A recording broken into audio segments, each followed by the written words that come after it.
नमस्कार दोस्तों। आज मैं आपके लिए बिजनेस स्कूल जिसके लेखक हैं रॉबर्ट टी कियोसाकी उस बुक को पढ़ने जा रहा हूं। तो शुरू करते हैं। अध्याय पहला, कौन सी चीज़ अमीरों को अमीर बनाती है। एक दिन स्कूल के बाद मैं अपने अमीर डैडी के ऑफिस में काम कर रहा था। उस वक्त मैं 15 साल का था और स्कूल में बहुत ही कुंठित महसूस करता था। मैं अमीर बनना सीखना चाहता था, परंतु मनी 101 या how to become a millionaire 202 जैसे विषयों का अध्ययन करने के बजाय मैंने अपने आप को विज्ञान की कक्षा में मेंढकों का डिसेक्शन करते हुए पाया।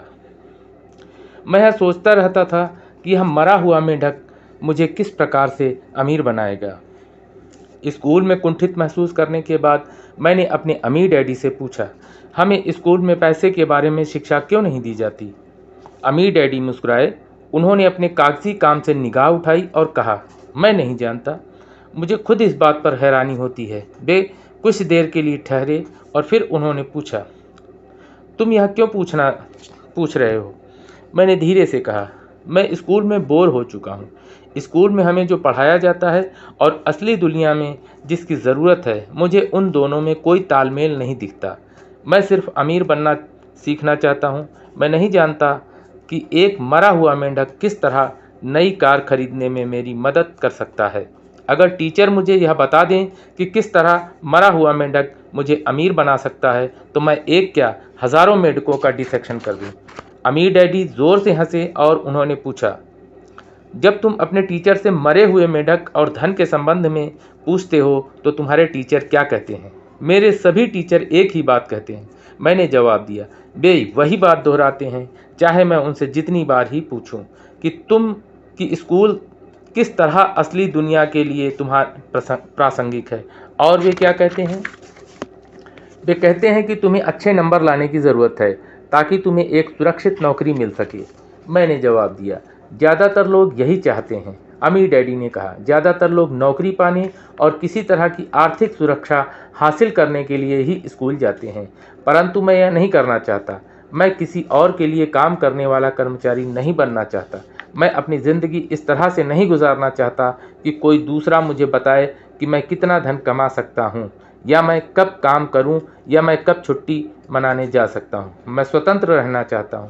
मैं अमीर बनना चाहता हूं, इसीलिए मैं नौकरी नहीं करना चाहता।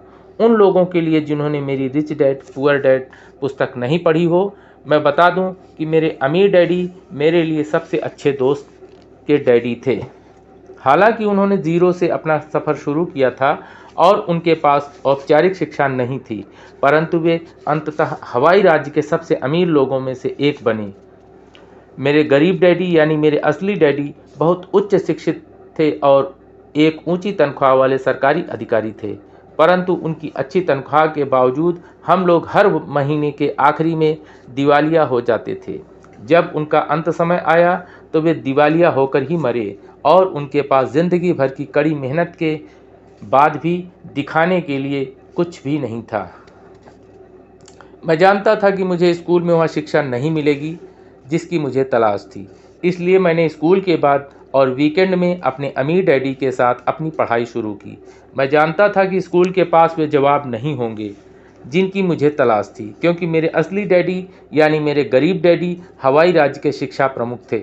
मैं जानता था कि मेरे असली डैडी जो मुख्य अध्यापक थे, पैसे के बारे में ज़्यादा नहीं जानते थे। इसलिए मैं जानता था कि स्कूली सिस्टम मुझे वह नहीं सिखा सकता था जो मैं सीखना चाहता था।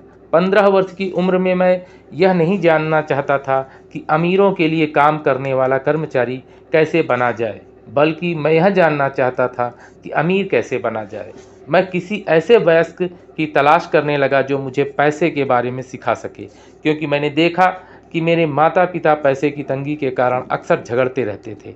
इसलिए मैं अपने अमीर डैडी के पास पढ़ने के लिए आया। मैंने उनके साथ 9 साल की उम्र से लेकर 38 साल की उम्र तक अध्ययन किया।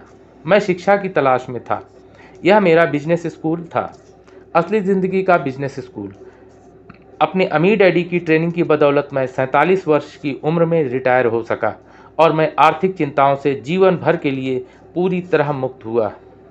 अगर मैंने अपने गरीब डैडी की सलाह मानी होती, यानी 65 साल की उम्र तक अच्छा कर्मचारी बनने की सलाह, तो मैं आज भी नौकरी ही कर रहा होता, अपनी नौकरी की सुरक्षा को लेकर चिंतित होता और अपने पेंशन प्लान को लेकर चिंतित होता, जिसमें म्यूचुअल फंड होते और जिनका मूल्य लगातार कम हो रहा होता। मेरे अमीर डैडी और मेरे गरीब डैडी की सलाह में अंतर सीधा सा था। मेरे गरीब डैडी हमेशा कहते थे, स्कूल जाओ, अच्छे नंबर लाओ, ताकि तुम्हें एक सुरक्षित नौकरी मिल सके जिसमें दूसरे लाभ भी हों। मेरे अमीर डैडी की सलाह थी, अगर तुम अमीर बनना चाहते हो तो तुम्हें बिजनेस मालिक और निवेशक बनने की ज़रूरत है। मेरी समस्या यह थी कि स्कूल में न तो मुझे बिजनेस मालिक बनना सिखाया जाता था, न ही निवेशक बनना। अगर आप अमीर बनना चाहते हैं तो आपको एक बिजनेस मालिक और निवेशक बनने की ज़रूरत है। थॉमस एडिसन अमीर और प्रसिद्ध क्यों थे? तो आज तुमने स्कूल में क्या पढ़ा? अमीर डैडी ने पूछा। कुछ देर सोचने के बाद मैंने जवाब दिया, हमें थॉमस एडिसन के जीवन के बारे में पढ़ाया गया। वे एक महत्वपूर्ण व्यक्ति थे और उनके जीवन का अध्ययन अवश्य किया जाना चाहिए। अमीर डैडी ने कहा, तो क्या तुम लोगों ने यह चर्चा की कि वे किस तरह अमीर और प्रसिद्ध बने? नहीं, मैंने जवाब दिया, हमने केवल उनके आविष्कारों के बारे में चर्चा की, जैसे कि बिजली का बल्ब। अमीर डैडी मुस्कुराए और उन्होंने कहा, अच्छा, मुझे तुम्हारी टीचर के विरोध में बोलते हुए बुरा लग रहा है, परंतु थॉमस एडिसन ने बिजली के बल्ब का आविष्कार नहीं किया, हालांकि उन्होंने इसे आदर्श बनाया। अमीर डैडी ने बाद में यह बताया कि थॉमस एडिसन उनके हीरो थे और उन्होंने उनकी जीवनी पढ़ी थी। तो फिर उन्हें इसका आविष्कार करने का श्रेय क्यों नहीं दिया जाता? मैंने पूछा। उनके बिजली के बल्ब बनाने से पहले कई बिजली के बल्ब बनाए जा चुके थे, परंतु समस्या यह थी कि वे बल्ब प्रैक्टिकल नहीं थे। दूसरों के बल्ब ज़्यादा समय तक जल नहीं पाते थे। इसके अलावा दूसरे आविष्कार करने वाले यह भी नहीं समझ पाते थे कि बिजली के बल्ब से किस तरह व्यावसायिक लाभ हो सकता है। व्यावसायिक लाभ? मैंने आश्चर्य भरे स्वर में पूछा। दूसरे शब्दों में, दूसरे आविष्कार करने वाले यह नहीं जानते थे कि आपने आविष्कार से किस तरह पैसा कमाया जाए, और थॉमस एडिसन यह जानते थे। अमीर डैडी ने आगे कहा, तो उन्होंने बिजली के पहले उपयोगी बल्ब का आविष्कार किया और वे यह भी जानते थे कि इस बल्ब का बिजनेस कैसे किया जा सकता है। अमीर डैडी ने सहमति में सिर हिलाया, और यह उनके बिजनेस बुद्धि थी जिस वजह से उनके इतने सारे आविष्कार करोड़ों लोगों के लिए इतने ज़्यादा उपयोगी साबित हुए। थॉमस एडिसन सिर्फ एक आविष्कारक ही नहीं थे, वे जनरल इलेक्ट्रिक और कई अन्य प्रमुख कंपनियों के संस्थापक भी थे। क्या तुम्हारे टीचर ने यह बताया? नहीं, मैंने जवाब दिया। काश उन्होंने बताया होता, तब मैं इस विषय में ज़्यादा रुचि लेता। इसके बजाय मैं उनकी बातों से बोर हो गया और यह सोचता रहा कि थॉमस एडिसन असली ज़िंदगी के लिए किस तरह प्रासंगिक थे। अगर उन्होंने मुझे यह बताया होता कि किस तरह अमीर बने, तो मैंने ज़्यादा दिलचस्पी ली होती और ज़्यादा मन लगाकर सुना होता। अमीर डैडी हंसे और उन्होंने मुझे आगे बताया कि थॉमस एडिसन आविष्कारक होने के अलावा एक करोड़पति भी थे और उन्होंने $1 बिलियन वाले कॉरपोरेशन की स्थापना भी की थी। अमीर डैडी ने बताया कि एडिसन ने स्कूल छोड़ दिया था क्योंकि उनके टीचर से हम मानते थे कि उनमें इतनी बुद्धि नहीं है कि वे स्कूल में सफल हो सकें। उन्होंने अपनी किशोरावस्था में ट्रेन में कैंडी और पत्रिकाएं बेचने का काम किया। वहां पर उन्होंने अपनी सेल्स योग्यताओं को निखारा।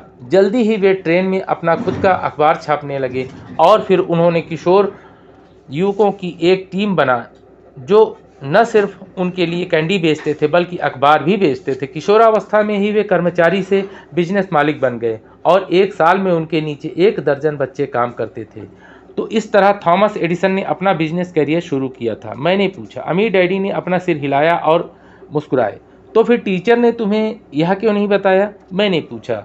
मुझे यह क्यों नहीं बताया? मैंने पूछा। मुझे यह कहानी सुनना अच्छा लगता। इससे आगे और भी है। अमीर डैडी ने एडिसन की कहानी को आगे बढ़ाते हुए कहा। उन्होंने यह बताया कि एडिसन ट्रेन के अपने बिजनेस से जल्दी ही बोर हो गए और उन्होंने यह सीखना शुरू कर दिया कि किस तरह से मोर्स कोड को भेजा और समझा जाता है ताकि वे टेलीग्राफ ऑपरेटर का काम कर सके। जल्दी ही एडिसन दुनिया के सर्वश्रेष्ठ टेलीग्राफ ऑपरेटर्स में से एक बन गए और वे अपनी योग्यताओं का प्रयोग करते हुए इस शहर से उस शहर की यात्रा करते रहे। यहाँ पर उन्होंने एक युवा व्यवसायी और टेलीग्राफ ऑपरेटर के रूप में जो सीखा, उसकी वजह से उन्हें बिजली के बल्ब का आविष्कार और बिजनेसमैन बनने में बहुत मदद मिली। टेलीग्राफ ऑपरेटर बनने से उन्हें बेहतर बिजनेस बनने में कैसे मदद मिली? मैंने आश्चर्य से पूछा। इसका उनके अमीर बनने से क्या लेना देना? मुझे समझाने के लिए समय दो। अमीर डैडी ने कहा, देखो थॉमस एडिसन सिर्फ एक आविष्कारक से अधिक, बचपन में ही वे बिजनेस मालिक बन गए थे, इसीलिए वे इतने जल्दी इतने अमीर और प्रसिद्ध बन पाए। स्कूल जाने के बजाय वे असली दुनिया में सफलता के लिए आवश्यक बिजनेस योग्यताओं को हासिल कर रहे थे। तुमने मुझसे पूछा था कि अमीर लोग अमीर क्यों बनते हैं, है ना? हाँ, मैंने जवाब दिया, और मैं थोड़ा शर्मिंदा था कि मैंने अमीर डैडी की बातों को बीच में ही टोका था। बिजली के बल्ब के संदर्भ में उनके बिजनेस और टेलीग्राफ ऑपरेटर के अनुभवों की बदौलत वे मशहूर हुए। अमीर डैडी ने कहा, टेलीग्राफ ऑपरेटर होने के नाते वे जानते थे कि टेलीग्राफ का आविष्कार इतना सफल इसलिए हुआ क्योंकि यह एक बिजनेस सिस्टम था। लाइन, खंभों, प्रशिक्षित व्यक्तियों और रिले स्टेशनों का सिस्टम। युवावस्था में ही थॉमस एडिसन ने सिस्टम की शक्ति को समझ लिया था। तो दोस्तों, इस भाग में इतना ही। इसके आगे मैं नेक्स्ट वीडियो में आपको बताऊंगा। थैंक यू, धन्यवाद।